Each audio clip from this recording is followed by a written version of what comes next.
पुणी थरे निराश कला टीम इंडिया। जो मैच को जीति सीरीज रे बंची रहिबार सुजोग थिला सेही मैच रे भारत संपूर्ण भाव भांगी पड़ा। बैटिंग रे विफलता, बोलिंग रे कौनसी चाप सृष्टि करि पारला नाही एवं शेष रे 9 विकेट रो एक तरफा पराजय। यही हार केवल गोटे मैच रो हार नुहे बरं समग्र सीरीज रे टीम इंडिया रो दुर्बलता को सामना को आनीदेला। किंतु बंधुगण एही मैच रे एमिति कौन हैला जे भारत आरंभ शेष पर्यंत चापर रहिला? केउठी भूल हैला? वैभव सूर्यवंशी को नहीं जो आशा थिला से काहेकि पूरण हैला नाही?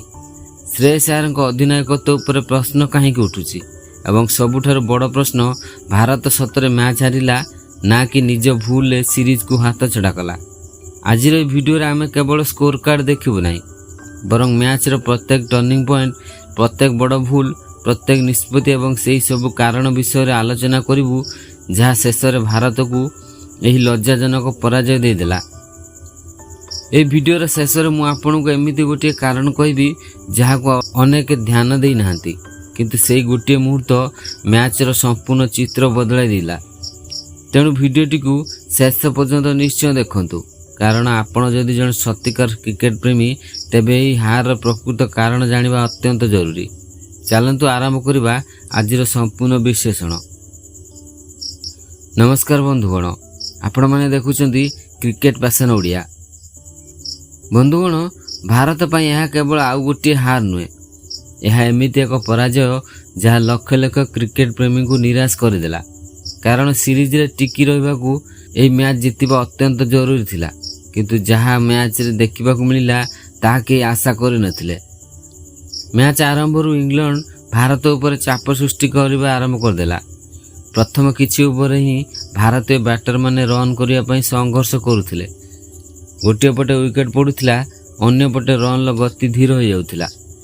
इंग्लैंड रो बोलर माने जेपरि लाइन और लेंथ रे बोलिंग करुथिले तार उत्तर भारतीय बैटर को पाखरे नथिला नाही। सबुठार बड़ कथा होउची जेउ खेलाड़ी को ऊपर दर्शकों का आशा थिला सेमाने चापर संपूर्ण फीका पड़ी गले। दल को संभाळिबा बदल रे एक पर एक विकेट हराइबा फल रे भारत मैच रु धीरे धीरे बाहरी जाउथिला। किंतु बंधुगण, एठारे गोटे प्रश्न उठुची, भारत केवल खराब बैटिंग पे हारिला ना अधिनायक किछि निष्पत्ति मध्ये पराजयर बड़ कारण थिला? कारण मैच रो किछि मुहूर्त एमिति थिला जेउठारे भारत कमबैक करि पारथांता, किंतु भूल रणनीति, चापर भूल शॉट एवं सुजोग को हाथ छड़ा करबा भारत को मैच रु संपूर्ण बाहर करदेला। एवं जेतेबेले इंग्लैंड बैटिंग करबाक आसिला सेतेबेले लागुथिला जेपरि सेमाने एक अलग पिच रे खेलुछंती। आक्रमणात्मक बैटिंग, चमत्कार शॉट सिलेक्शन एवं भारतीय बोलर को ऊपर लगातार चाप ए सब मिसी मैच को एक तरफा करदेला। किंतु बंधुगण, असल झटका तो सेतेबेले लागिला जेतेबेले स्कोर बोर्ड कहूथिला भारत ई मैच 9 विकेट हारिची। एही पराजय सहित केवल मैच नुहे सीरीज मध्ये भारतर हाथ रु खसीगला। किंतु प्रश्न होउची, एही हार सबुठार बड़ दायी किए? बैटर, बोलर ना टीम मैनेजमेंट? चलंतु एबे आगो को विषय रे भारतर बैटिंग किपरि भांगी पड़िला एवं केउ केउ भूल मैच रो मोड़ बदलाई देला ता बाबद रे जानिबा। बंधुगण, जे कोनसी टी20 मैच रे एक भल आरंभ होउची विजयर अधा रास्ता, किंतु भारत में सबुठार बड़ समस्या सेटारु ही आरंभ हैला। प्रथम बॉल इंग्लैंड रो बोलर माने भारतीय बैटर को गोटे मुहूर्त मध्य स्वस्ति रे खेलिबा को देले नाही। नुआ बॉल सटीक लाइन, अतिरिक्त बाउंस एवं लगातार चाप भारतर टॉप ऑर्डर को संपूर्ण असहाय करदेला। जो खेलाड़ी ठारू दल एक बड़ इनिंग्स आशा करथिला सेमाने आरंभ ही चापर पड़गले। भल बॉल को सम्मान देवा बदल अनावश्यक शॉट खेली विकेट हराइबारु भारत निजे निजर समस्या बढ़ाइला। एपटे वैभव सूर्यवंशी को ऊपर मध्य समस्त नजर थिला। पूर्वर तांकु नै जेते चर्चा होइतिला सेतिपय प्रशंसक माने एक बड़ इनिंग्स आशा करुथिले, किंतु अंतर्जातीय क्रिकेटर चाप एवं इंग्लैंड श्रृंखलित बोलिंग सामने से निजर स्वाभाविक खेल खेली पारे ना। एथिरु यह कहवा ठीक है नहीं जे से भल खेलाड़ी नुहे, बरं यह तांको पई एक बड़ शिखिबार सुजोग।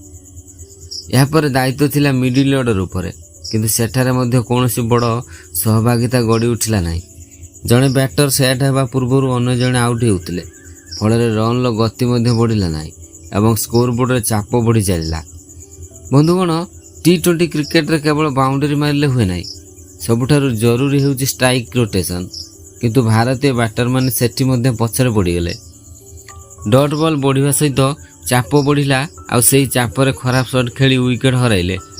ଏବଂ ଏହି ମ୍ୟାଚ୍ର ସବୁଠାରୁ ବଡ଼ ଟର୍ଣ୍ଣିଂ ପଏଣ୍ଟ ସେତେବେଳେ ଆସିଲା ଯେତେବେଳେ ଭାରତ ଶେଷ 5 ଓଭର ସୁଯୋଗକୁ ମଧ୍ୟ ଭଲ ଭାବରେ ବ୍ୟବହାର କରିପାରିଲା ନାହିଁ।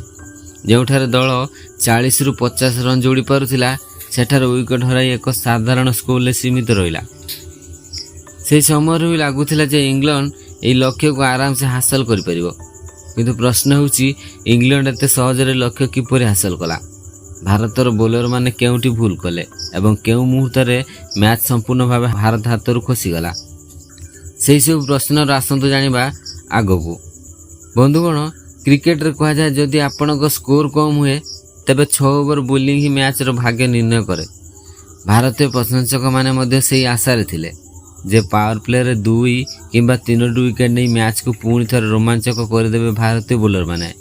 କିନ୍ତୁ ଯାହା ଘଟିଲା ତାହା ସମ୍ପୂର୍ଣ୍ଣ ଓଲଟା ଥିଲା। ଇଂଲଣ୍ଡର 2 ଓପନର ଆରମ୍ଭ ହିଁ ସକାରାତ୍ମକ ମନୋଭାବରେ ବ୍ୟାଟିଂ କରିଥିଲେ। ସେମାନେ କୌଣସି ଅନାବଶ୍ୟକ ରିସ୍କ ନେଉନଥିଲେ, କିନ୍ତୁ ଯେଉଁ ବଲ୍ରେ ରନ୍ ମିଳୁଥିଲା ସେହି ସୁଯୋଗକୁ ମଧ୍ୟ ଛାଡ଼ୁନଥିଲେ। 4 ଓ ଛକା ସହ ସିଙ୍ଗିଲ୍, ଡବଲ ନେଇ ସେମାନେ ଭାରତୀୟ ବୋଲରଙ୍କୁ ଲଗାତାର ଚାପରେ ରଖିଥିଲେ। ଏପଟେ ଭାରତର ବୋଲରମାନେ ବାରମ୍ବାର ଲାଇନ୍ ଓ ଲେନ୍ଥ ବଦଳାଉଥିଲେ, କେତେବେଳେ ବହୁତ ଛୋଟ ବଲ୍ ଆଉ କେତେବେଳେ ଅତ୍ୟଧିକ ଫୁଲ୍ ଲେନ୍ଥ। ଫଳରେ ଇଂଲଣ୍ଡର ବ୍ୟାଟରମାନେ ସହଜରେ ରନ୍ ସଂଗ୍ରହ କରିବାର ସୁଯୋଗ ପାଇଗଲେ। ବନ୍ଧୁଗଣ, ଏହି ମ୍ୟାଚ୍ରେ ଆଉ ଗୋଟିଏ ବଡ଼ ଜିନିଷ ଦେଖିବାକୁ ମିଳିଲା। ଯେତେବେଳେ ଭାରତ ଗୋଟିଏ ୱିକେଟ୍ ନେବାର ଆଶା କରୁଥିଲା, ସେତେବେଳେ ଇଂଲଣ୍ଡର ବ୍ୟାଟରମାନେ ଆହୁରି ଆକ୍ରମଣାତ୍ମକ ହୋଇଯାଉଥିଲେ। ସେମାନଙ୍କର ଆତ୍ମବିଶ୍ୱାସ ସ୍ପଷ୍ଟ ଦେଖାଯାଉଥିଲା, କାରଣ ସେମାନେ ଜାଣିଥିଲେ ଭାରତର ସ୍କୋର ବଡ଼ ନୁହେଁ। ସେହି ସମୟରେ ଟିମ୍ ଇଣ୍ଡିଆର ବଡ଼ ଭୁଲ ହେଲା ଫିଲ୍ଡିଂ ସେଟିଂ ଓ ବୋଲର ପରିବର୍ତ୍ତନରେ। କିଛି ନିଷ୍ପତ୍ତି ଏମିତି ଲାଗୁଥିଲା ଯାହା ମ୍ୟାଚ୍ର ପରିସ୍ଥିତି ସହ ମେଳ ଖାଉନଥିଲା। ଚାପ ସୃଷ୍ଟି କରିବା ପରିବର୍ତ୍ତେ ଭାରତ ଧୀରେ ଧୀରେ ମ୍ୟାଚ୍ର ନିୟନ୍ତ୍ରଣ ହରାଇଲା। ଏବଂ ତାପରେ ଆସିଲା ସେହି ମୁହୂର୍ତ୍ତ ଯେଉଁଠାରେ ପ୍ରାୟ ସମସ୍ତେ ବୁଝିଗଲେ ଯେ ମ୍ୟାଚ୍ ଭାରତର ହାତରୁ ଖସିଯାଇଛି। ଇଂଲଣ୍ଡର ବ୍ୟାଟରମାନେ କୌଣସି ଚାପ ବିନା ଲକ୍ଷ୍ୟ ଆଡ଼କୁ ଆଗେଇ ଯାଉଥିଲେ ଏବଂ ଭାରତୀୟ ଖେଳାଳିଙ୍କ ଶରୀର ଭାଷାରେ ମଧ୍ୟ ନିରାଶା ସ୍ପଷ୍ଟ ଦେଖାଯାଉଥିଲା। ଶେଷରେ ଇଂଲଣ୍ଡ 9 ୱିକେଟରେ ବିଜୟ ହାସଲ କଲା। ଏହି ବିଜୟ କେବଳ ଗୋଟିଏ ମ୍ୟାଚ୍ର ବିଜୟ ନୁହେଁ, ବରଂ ସିରିଜରେ ସେମାନଙ୍କର ସମ୍ପୂର୍ଣ୍ଣ ଆଧିପତ୍ୟର ପ୍ରମାଣ ଦେଲା। କିନ୍ତୁ ବନ୍ଧୁଗଣ, ଏବେ ସବୁଠାରୁ ବଡ଼ ପ୍ରଶ୍ନ ହେଉଛି ଏହି ସିରିଜ ହାରିବାର ପ୍ରକୃତ ଦାୟୀ କିଏ? କେବଳ ଖେଳାଳିମାନେ ନା କୋଚିଂ ଷ୍ଟାଫ୍, ଟିମ୍ ଚୟନ ଓ ରଣନୀତି ମଧ୍ୟ ସମାନ ଭାବେ ଦାୟୀ? ଚାଲନ୍ତୁ ଆଗକୁ ଏହାର ସମ୍ପୂର୍ଣ୍ଣ ବିଶ୍ଳେଷଣ କରିବା। ଏଥିସହିତ ପଞ୍ଚମ ଟି20 ପୂର୍ବରୁ ଟିମ୍ ଇଣ୍ଡିଆ କ'ଣ ପରିବର୍ତ୍ତନ କରିବା ଦରକାର ସେ ବିଷୟରେ ମଧ୍ୟ ଆଲୋଚନା କରିବା। ବନ୍ଧୁଗଣ, ଚତୁର୍ଥ ଟି20ରେ 9 ୱିକେଟର ପରାଜୟ ପରେ ଗୋଟିଏ କଥା ସ୍ପଷ୍ଟ ହୋଇଗଲା। ଏହା କେବଳ ଗୋଟିଏ ଖରାପ ଦିନର ପରିଣାମ ନୁହେଁ। ସମଗ୍ର ସିରିଜରେ ଯେଉଁ ଭୁଲ ଗୁଡ଼ିକ ଦେଖାଯାଉଥିଲା ସେଗୁଡ଼ିକ ଏହି ମ୍ୟାଚ୍ରେ ଆସି ସମ୍ପୂର୍ଣ୍ଣ ଭାବେ ସାମ୍ନାକୁ ଆସିଗଲା। ପ୍ରଥମ କାରଣ ହେଉଛି ଟପ୍ ଅର୍ଡରର ଅସ୍ଥିରତା।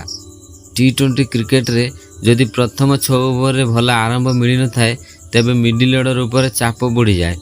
ଏହି ସିରିଜରେ ବାରମ୍ବାର ସେହି ଦୃଶ୍ୟ ଦେଖିବାକୁ ମିଳିଲା। ଦ୍ୱିତୀୟ କାରଣ ହେଉଛି ପାର୍ଟନରସିପ୍ର ଅଭାବ। ଭାରତୀୟ ବ୍ୟାଟରମାନେ ବ୍ୟକ୍ତିଗତ ଭାବେ ଭଲ ଆରମ୍ଭ କରିଥିଲେ ମଧ୍ୟ ତାହାକୁ ବଡ଼ ଇନିଂସରେ ପରିଣତ କରିପାରିଲେ ନାହିଁ। ଗୋଟିଏ ୱିକେଟ୍ ପଡ଼ିବା ପରେ ଆଉ ଗୋଟିଏ ୱିକେଟ୍ ଶୀଘ୍ର ପଡ଼ିଯାଇଥିଲା, ଯାହାର ସୁଯୋଗ ଇଂଲଣ୍ଡ ଭଲ ଭାବେ ନେଇଥିଲା। ତୃତୀୟ କାରଣ ହେଉଛି ଚାପର ମୁହୂର୍ତ୍ତରେ ଭୁଲ ନିଷ୍ପତ୍ତି।